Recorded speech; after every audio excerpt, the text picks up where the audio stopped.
tank battles in Army history that were decisive victories, shattering enemy formations. Based in Fort Bliss, Texas, America's Tank Division is currently supporting missions in 20 countries across 5 continents. From World War II to today, Old Ironsides remains battle-proven and always ready.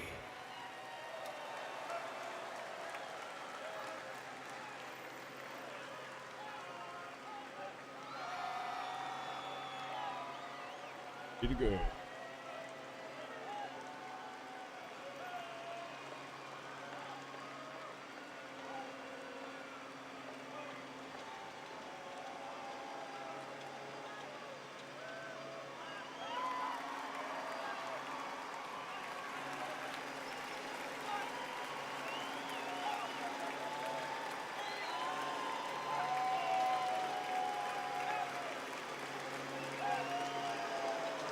Whoa.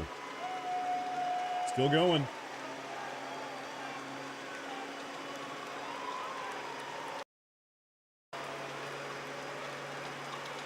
Let's see what that noise was.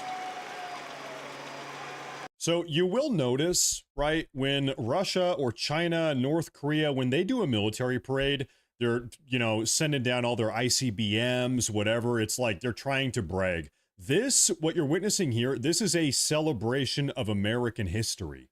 This is not the same type of military parade that we see from some of these other countries. This is a celebration of the Army's, specifically the Army's history. It's like it really is almost like a history lesson, right? This is a very different type of show.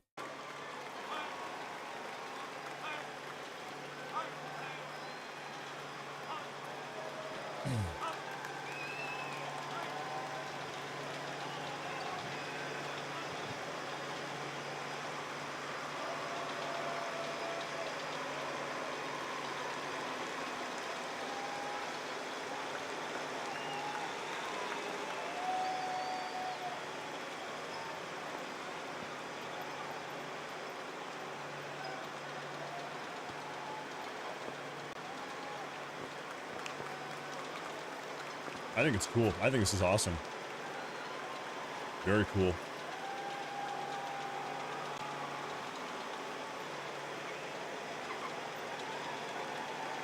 Very cool.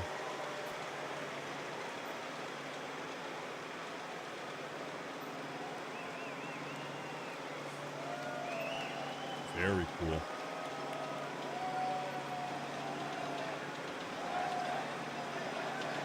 Oh, hey, RJ. Hey, welcome. I'm happy you're here, dude. First used in Operation Desert Shield and Desert Storm, the M119 howitzer brought precision firepower to the front lines. Lighter and more mobile than larger artillery, it was built for the infantry brigade, able to fire high into the air or directly at the target depending on the mission. Whether used in battery formation or as a standalone support weapon, the M119 delivered reliable, responsible fire when it mattered most.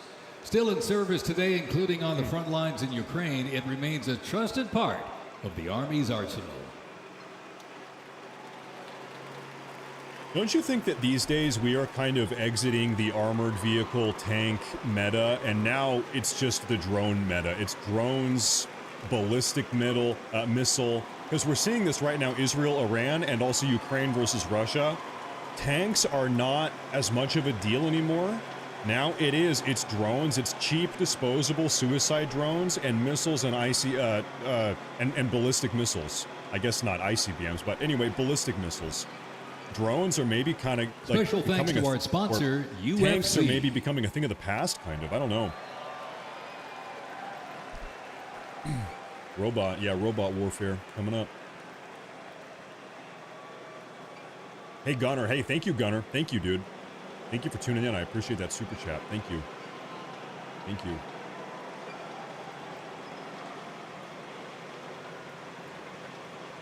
Who knows? Hey, maybe at the end of this parade, we're going to see a bunch of robot soldiers. Who knows? What do you want to bet? The robot infantry is going to come marching in. Who knows?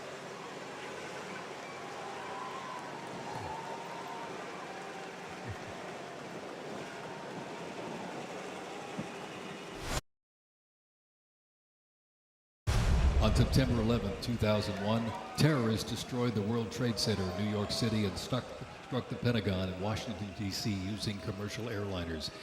In response, the U.S. launched the global war on terrorism. The U.S. would stop potential threats around the world and take the fight to terrorist groups and the nations that back them. The Army immediately deployed forces to Afghanistan to destroy Osama bin Laden's al-Qaeda terrorist organization and depose his sponsors, the ruling Taliban. The 2003 President Bush expanded the war to Iraq. Soldiers and other armed services overthrew Iraq's dictator Saddam Hussein. The fight to stabilize Iraq and prevent terrorist groups from overthrowing its new government continues to this day. The campaign in Afghanistan lasted until 2021 when U.S. forces withdrew and the Taliban returned to power.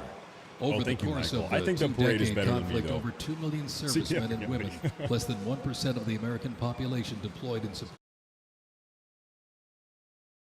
of the global war on terrorism. Most of those who served were members of the United States Army.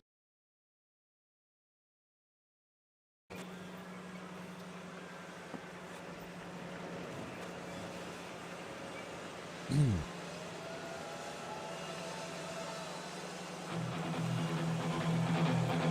24-hour stream. Yeah, I don't know about that. I don't know about that. I'm going to mute because I'm worried that the music is going to flag the stream. This is a random military fact that just popped in my head. I don't even know if you guys care about this. So in the Mexican-American War, we had a lot of Americans from the East fighting against Mexico. They fought, side by side down into Mexico. Well, guess what? Less than 15 years later, a lot of those soldiers, American soldiers that fought side by side in the Mexican-American War, they had to pick a side, North versus South. Guess what? Now it's the Civil War. What a brutal scenario.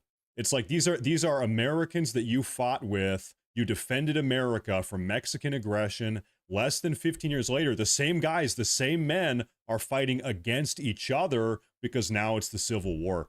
Brutal, brutal scenario.